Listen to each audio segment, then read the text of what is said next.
In an age when women were expected to stay silent, one woman roared across the seas. While empires rose and fell, she built her own, with cannon fire, black sails and iron will. This is not a story from a fantasy novel. This is history. Her name, Zheng Yi Sao, the most powerful pirate to ever live. A woman who didn't just defy kings and emperors, she defied the British Empire, and won. In the late 1700s, the South China Sea was one of the most dangerous places on earth. Smugglers, traders and pirates ruled the waves, and in the heart of it all, was a floating empire of criminals. But this story doesn't begin with a pirate. It begins with a prostitute. Yes, you heard right. Zheng Yi Sao, later known as Ching Shih, was born in 1775 in Guangdong Province, China. Little is known about her early life, except that she worked in a floating brothel, a common sight in Canton.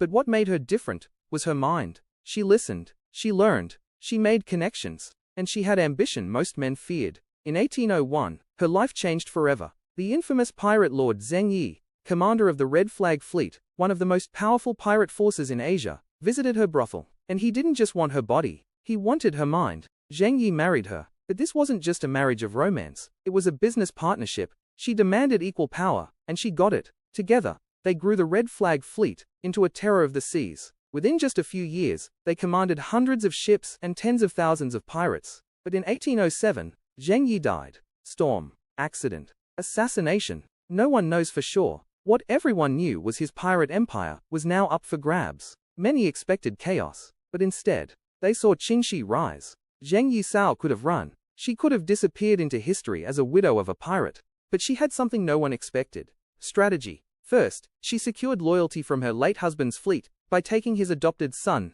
Portuguese, as her lover and second-in-command. Yes, she married her stepson, but in pirate politics, this wasn't taboo, it was tactical. Then, she unified 6 rival pirate factions into a confederation.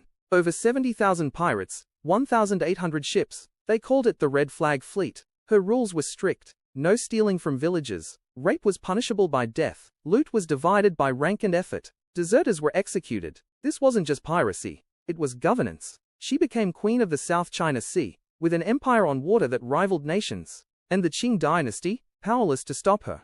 They sent armadas. She burned them. They offered pardons. She laughed. She raided coastal cities, captured merchants, taxed trade routes, and soon she caught the attention of the British and the Portuguese. The British Empire was expanding its grip on Asia, but this woman, this pirate queen, stood in their way, and they wanted her crushed. By 1809, the South China Sea was on fire.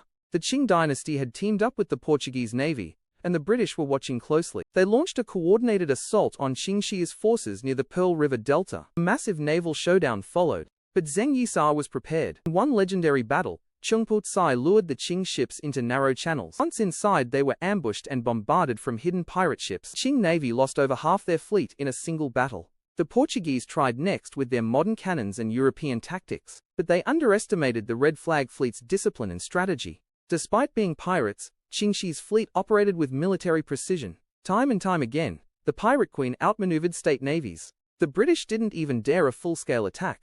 They chose diplomacy. Why? Because this wasn't a gang of criminals. This was a floating nation. And it was winning. In most stories, pirates die violent deaths. They're betrayed, hanged, forgotten. But not this one. By 1810, Zheng Yi Sao had achieved the unthinkable. She had beaten the Qing navy. She had resisted the Portuguese. She had forced even the British to reconsider their plans in the region. But she wasn't reckless. She knew empires didn't forget. So she made her final move, surrender on her terms. She negotiated with the Qing government. Her demands? A full pardon for herself and her crew. The right to keep her loot.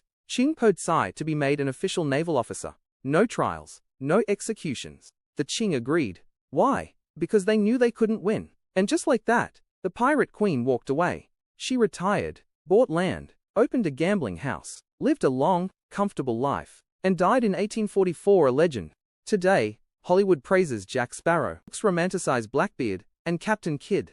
But none of them commanded a navy of 70,000. None of them negotiated peace with an empire. None of them lived to die free, rich, and undefeated. But Zheng Yi Sao did. She defied every rule, every limitation, every empire. From a brothel in Canton to the throne of the sea, she rose not because she was lucky, but because she was smarter, harsher, and more ambitious than anyone around her. She left behind no treasure map, no secret chest of gold, but she left a legacy, that a woman could rule the seas, and make the world bow. History tried to bury her beneath the waves, but legends don't drown. If you liked this story of forgotten power, rebellion and strategy, subscribe, because more untold legends are coming. And remember, sometimes, the greatest empires were built with black sails and iron hearts.